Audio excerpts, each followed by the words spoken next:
మీకు డాక్టర్ కొలు కావాలనా? 1,00,000 రూపాయలు అవుతాయి. ఎస్ఏ కొలు కావాలంటే అటు ఇటు 1,50,000 పెట్టాలి. అందుకన్నా పెద్ద కొలు కావాలంటే తక్కువలో తక్కువ 2 లక్షలు దగ్గర పెట్టుకోరి. ఇదేంది శృతి కొత్త దుకాణం తెలిసిందని చూస్తున్నారా?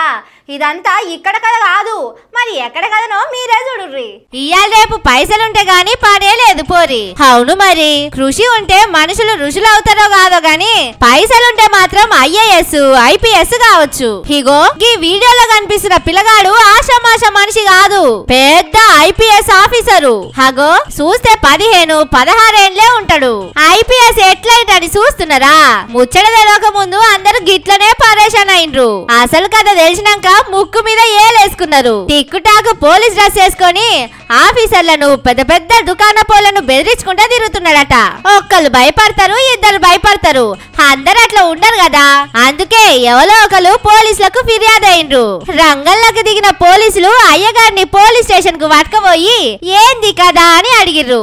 పోలీసు వాళ్ళతో కూడా నేను IPS ని నన్నెట్లా పట్టుకొస్తారు అని ఉల్టా ఉల్టా మాట్లాడిండు. గట్టిగా అడిగేసరికి 2 లక్షలు ఇస్తే ఒక ఆయన నన్ను IPS చేసిండని అసలు ముచ్చట చెప్పిండు. मिथिलेश कुमार, पिता का नाम? घर कहाँ है? कौन सा थाना? हलसी। कहाँ ये वर्दी कहाँ तुमको मिली? खैरा में मिली। क्या मामला, कौन दिया? मनोज सिंह नाम। क्या बोला? कि 2 लाख रुपया दो, हम तुमको ये नौकरी दिलवा देंगे। अच्छा, तो 2 लाख रुपया तुम दे दिया? हाँ दे दिया। कब? 1 महीना हो गया, 4 तारीख को। 1 महीना पहले? हाँ, 1 महीना पहले 4 तारीख को दिया। ठीक है, तो ये वर्दी आज तुमको कहाँ दिया? ये खैरा में दिया था। कब?